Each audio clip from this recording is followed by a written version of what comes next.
Hey guys, so for today's video, I'm going to be showing you how to retouch this photo that I have selected here. So I actually recorded this and then I found out that my sound quality was so bad, so I'm having to do it again. So what we're going to do is take this photo into Photoshop, right click, and then go to edit in, and then edit in Photoshop, and then you wait for it to load, which takes approximately 2.5 years, sometimes a few seconds, but normally a few years.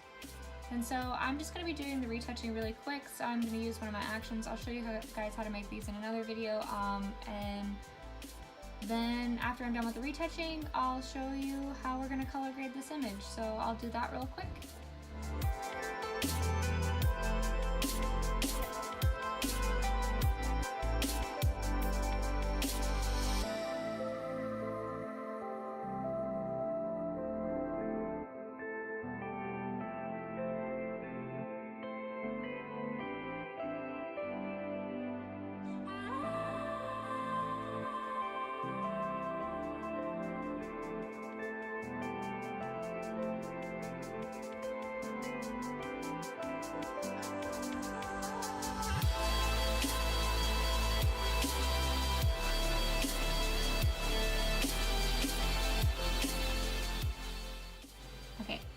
Okay, now that I've finished with the retouching, here's the before and then here's the after. Just some slight differences, not too much. She already had really nice skin, so I didn't have to do too much with the retouching. It was really quick and simple. It also helps when the model's really far away because there's just much less to do rather than if they're really close to the camera. So then you see more details. So next we're going to make a new folder and then name this adjust. I like to have everything in separate folders, so then when I'm doing all the editing and color grading and stuff, I could just turn it off and then turn it back on and then see everything that I've done instead of having to click each individual layer.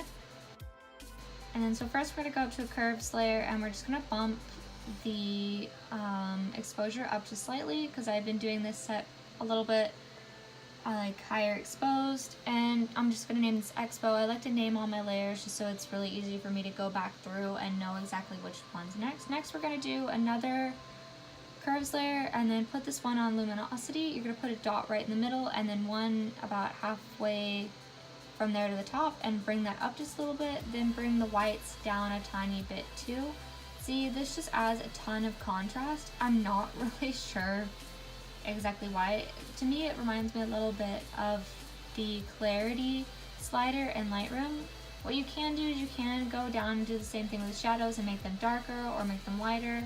I normally don't do too much with the shadows just because I feel like it's a little too much. Then you're going to go over and turn the opacity of this layer down a little bit because I find it sometimes can be a bit extreme.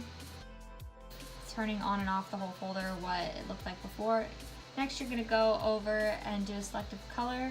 You're going to go to reds and then bump the cyan down just a little bit so it's a bit more red, magenta up so it's a little more pinky, and then yellow just like a tiny bit up as well, and then blacks up a little bit to darken it, just to darken and make that yellow patch up by her face a little bit less yellow. Next, and you're going to name that reds. Oh, I forgot to name that one. I normally name those Loom after the luminosity since that's the setting I use them on. I don't know what to call them besides that. Next we're going to go to a black and white layer. You're going to turn on the tint. Then you're going to go down and change this to a soft light. Then bump the opacity down to around like 20, anywhere from like 10 to 25% is normally where I do it. It really depends on the photo. I find that 100% is just too much some of the time. And then you're going to go and play around with like these sliders just to see where you want the colors at. This one I'm going to turn the reds down a little bit, and the yellows I'm going to turn them up. So you could just play around with them, see what you like. Each image is going to be different and it really depends on your image on what these color sliders are going to affect. So I normally just kind of play around with them, slide them up and down, and then figure out what I like the most. Sometimes you can't even really tell too much of a difference. And then this just adds a little bit more texture and a little more clarity. You can also go, and if you don't want it to be the tint on, then what it'll do, it'll change it'll make the image a little bit more colder. The tint normally goes to like a beige color. You can change that if you want the image to be a bit warmer, or for some, I don't know, you want them to be green.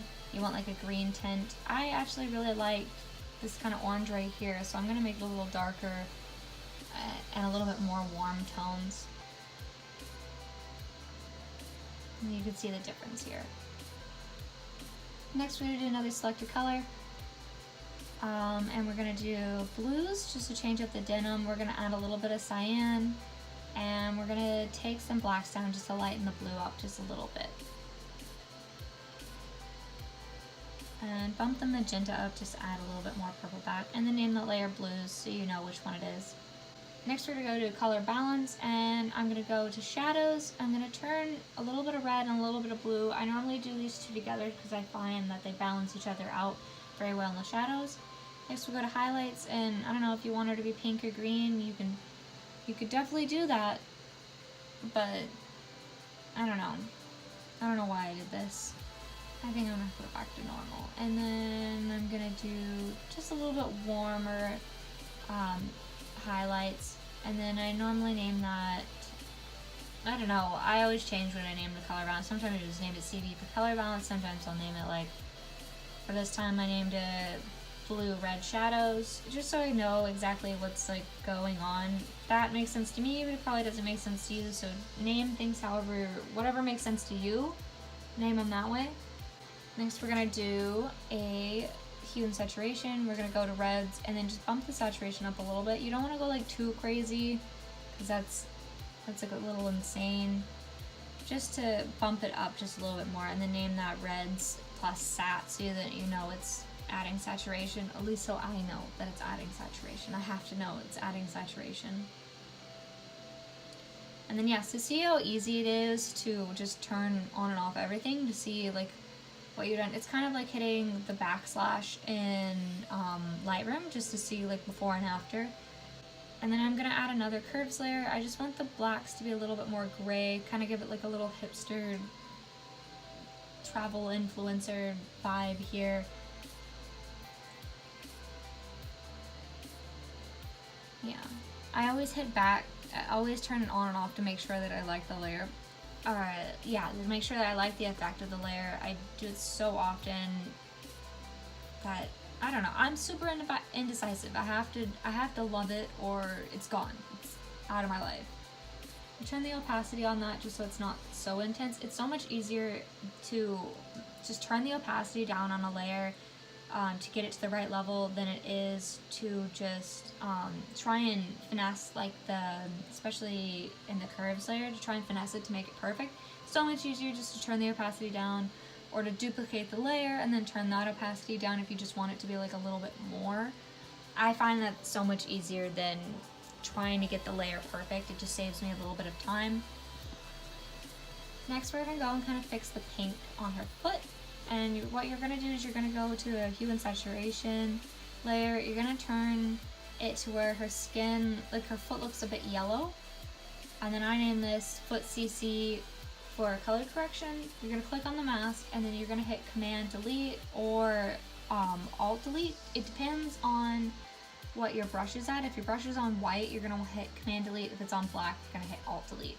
Just to make it a black layer. Then you're going to go over your brush and then turn the opacity or the flow up a little bit, and then you're just using a white brush, you're just going to go and paint over the pink areas on her foot.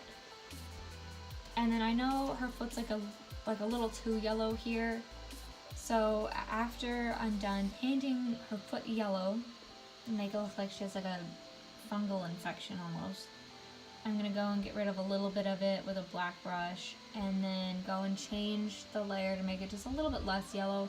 It's harder to tell until you've gone and done the black mask and then drawn it on to where you want it to see like how much yellow you need in the skin to kind of fix that pink effect.